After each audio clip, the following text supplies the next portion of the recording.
Hello दोस्तों, स्वागत है आपका एक नए वीडियो में जिसमें हम लेके आए कि how to write exam paper.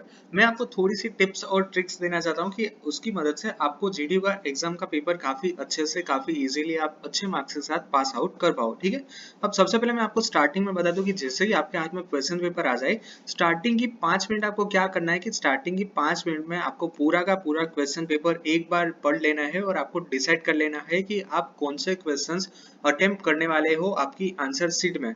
अब यहाँ पे मैं ऐसा क्यों बोल रहा हूँ, क्योंकि इससे पहले मैंने एक और वीडियो डाली थी जिसमें मैंने पूरा का पूरा जीडी का एग्जाम का पेपर का स्टाइल किस तरह से होता है वो आपको समझाया था। तो उसमें कंफ्यूजन ना हो इसीलिए मैं आपको पहले ही बताना चाहता हूँ कि स्टार्टिंग की 5 मिनट में आप सारे के सारे क्वेश्चन डिसाइड कर लेना कि आपको कौन से क्वेश्चन के आंसर आपको लिखने हैं।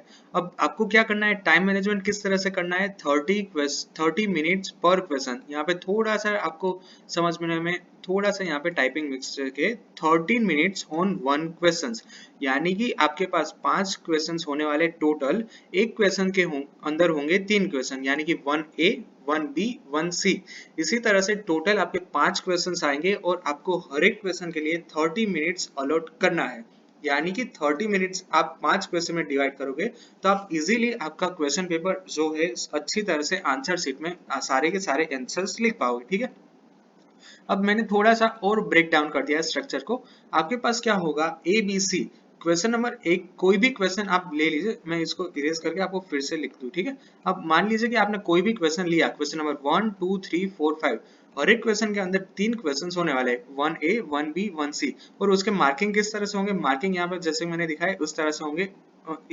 ए जो होगा उसका 3, बी का होगा 4 और सी का होगा 7। अब 3 मार्क के क्वेश्चंस आपको पॉइंट टू पॉइंट लिखने हैं। जितना आपको मांगा है क्वेश्चन के अंदर, जितना आपको आपको पूछ रहे हैं उतना ही लिखना है। ट्राई करना है कि आपको एक पेज के अंदर आप इसका आंसर लिख पाओ। अब जो 4 मार्क का क्वेश्चन होता है उसमें आपको थोड़ा सा डिटेल में जाना होगा और उसमें आपको 1.5 या फिर 2 पेज फिल करने होंगे। अब जो 7 मार्क का क्वेश्चन होते हैं उसमें आपको काफी अच्छे से डिटेल एक्सप्लेनेशन करना होगा और उसके लिए आपको 2.5 से 3 पेजेस आपको फिल करने होंगे।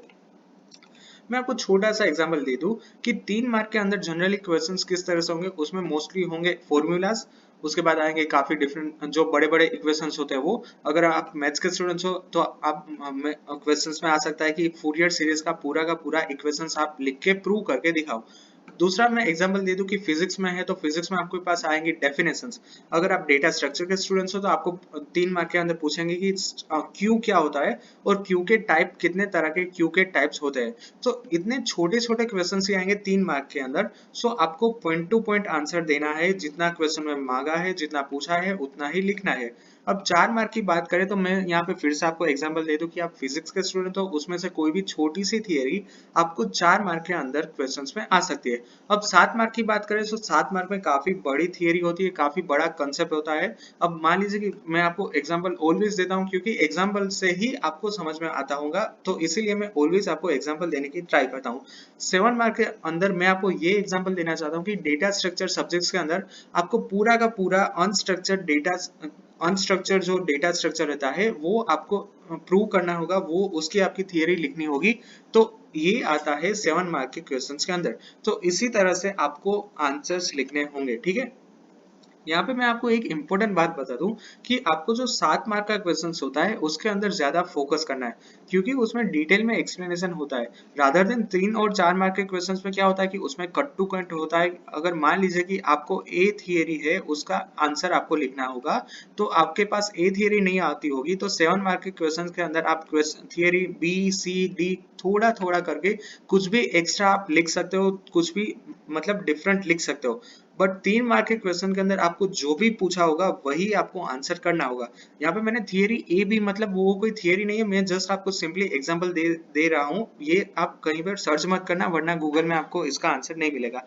कहना मैं यही चाहता हूँ कि 7 मार्क का क्वेश्चन होता है, उसमें कोई भी लिमिट बाउंड नहीं होती है, आप जितना चाहो उतना लिख सकते हो। इसीलिए मैं ऑलवेज कहता हूँ कि आपको 7 मार्क के क्वेश्चन के ऊपर ज्यादा से ज्यादा फोकस करना चाहिए। उसमें आपको अच्छे से फिगर्स जितनी भी होती है वो आपको ड्रॉ करनी रहेगी, थियरी काफी अच्छे से समझानी होगी, आपको मार्किंग काफी अच्छा करना होगा और थोड़ा सा ट्राई करना है कि डेकोरेटिव करना होगा। अब किस तरह से मैं आपको जनरली समझा दूं जल्दी जल्दी से, कि मान लीजिए कि 7 मार्क के अंदर आपके पास क्वेश्चन है और उसमें फिगर्स आती है, तो आपको क्या करना है, यहाँ पे थोड़ा सा सा मेरा ड्राइंग चला लेना, क्योंकि अभी मेरे पास डिजिटल टैबलेट नहीं है, इसलिए मैं माउस से कर रहा हूँ, ठीक है। अब मान लीजिए कि ऊपर आपने फिगर ड्रॉ किया, ठीक है, यहाँ पे आप फिगर ड्रॉ कर लेना। इसके बाद आप पूरी की पूरी थियरी अच्छे से समझा लेना। मान लीजिए कि आपने 10 लाइन के अंदर वो थियरी लिख ली है। इसके बाद क्या करना है कि ये फिगर प्लस थियरी में से जितने भी इक्वेशंस आते हैं, उसको फिर से एक पेंसिल की मदद से चौरस स्क्वायर बॉक्स करना है और उसको हाईलाइट करना है वो इक्वेशन को, ठीक है। कहने का मतलब मेरा यही है कि आपको अच्छी तरह से डेकोरेटिव स्ट्रक्चर में आपको सब कुछ एक्सप्लेन करना होगा।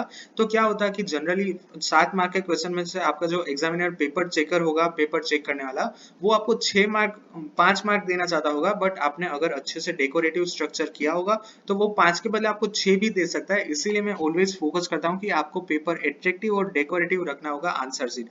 अब ये हर बार नहीं है। अब मान लीजिए कि आपके पास पेपर काफी लेंथी है, तब आप वो स्किप भी कर सकते हो। अब ऐसा नहीं कि मैंने बोल दिया तो आपको हर एक क्वेश्चन में आप यही करने बैठोगे। सबसे पहले होता है टाइम मैनेजमेंट और उसके बाद सब कुछ होता है। अगर आपके पास टाइम मैनेजमेंट भी नहीं हो पा रहा है तो आपको कुछ नहीं करना है, आपको फिगर भी नहीं दौड़नी है, आपको पेंसिल यूज ही नहीं करनी है, आपको सब कुछ बॉल पेन से ही कर देना है, ठीक है। मिनिमम रखना आप 2.5 पेज और हाईलाइट करना जितने भी फॉर्मूलाज और कीवर्ड है उसको जरूर से आप हाईलाइट करना, ठीक है। अब एग्जांपल मैं आपको छोटा सा दे दूं कि डेटा स्ट्रक्चर के अंदर आपको 7 मार्क के अंदर लीनियर डेटा स्ट्रक्चर है वो आपको पूछा है क्वेश्चन के अंदर। तो आपको आंसर कहाँ से लिखना है? सबसे पहले तो डेटा टाइप के कितने प्रकार के टाइप्स होते हैं वो सर्च करना है डेटा स्ट्रक्चर के, ठीक है। उसके बाद आपको डिफरेंस देना है लीनियर नॉन लीनियर का। उसके बाद लीनियर के कितने टाइप्स है वो आपको लिखने हैं। उसके बाद होता है कि क्यू क्या होता है, उसके कितने टाइप्स है और उसके कितने फिगर्स है। इस तरह से आपको स्ट्रक्चर वाइज पूरा का पूरा आपका 7 मार्क का क्वेश्चन डिफरेंट स्ट्रक्चर में डिवाइड करके आपकी जो आंसर शीट है उसमें लिखना है, ठीक है। अब दूसरा है यहाँ पे क्यू का क्वेश्चन होगा तो कितनी तरह के ऑपरेशन क्यू क्यू के अंदर परफॉर्म होते हैं वो आपको लिखना होगा। कितनी तरह की टाइप्स होती है क्योंकि वो लिखनी होगी, और टाइम और स्पेस कॉम्प्लेक्सिटी क्या होती है ये आपको समझाना होगा। अब आप यहाँ पे ये समझे होंगे कि मैंने इतने सारे टॉपिक्स लिखे हैं, तो ये मतलब मैंने ओवरऑल आपको कॉन्सेप्ट समझाने के लिए लिखे हैं। जनरली इतने सारे क्वेश्चन 7 मार्क के अंदर आने वाले नहीं है, ठीक है। सो आप बिल्कुल भी टेंशन मत लेना, ठीक है। So that's it for today's video. I hope कि आपने ये जो वीडियो है उसमें से कुछ नया सीखा होगा और आपको वीडियो पसंद आया होगा। अगर आपको वीडियो रिलेटेड कुछ भी डाउट हो तो आप नीचे कमेंट बॉक्स में जरूर से कमेंट कर सकते हो। और अगर आप मेरे चैनल पे नए हैं then please subscribe my channel and press the bell icon for the latest notification. आपके फर्स्ट सेमेस्टर की एग्जाम आने वाले हैं, सो उसके लिए best of luck guys. I hope कि आपके फर्स्ट सेमेस्टर में आपको काफी अच्छे से मार्क आए और आपने जितने भी टारगेट रखा हो, काफी ने 7 8 9 प्लस आपने जो टारगेट रखा हो वो अचीव कर पाओ। और एक लास्ट बात बता दूं कि जीडीयू के अंदर आपको 10 एसपीआई में से 10 भी आ सकते हैं। ऐसा नहीं कि ऑलवेज स्कूल की तरह नहीं है कि स्कूल में किसी को भी 100% नहीं आते थे। आपकी जीडीयू के अंदर और कोई भी यूनिवर्सिटी में 10 एसपीआई में से 10 काफी सारे स्टूडेंट्स को आते हैं। सो इसीलिए ट्राई करना कि अच्छे से अच्छे आप एग्जाम में मार्क ला पाओ, ठीक है। Thank you.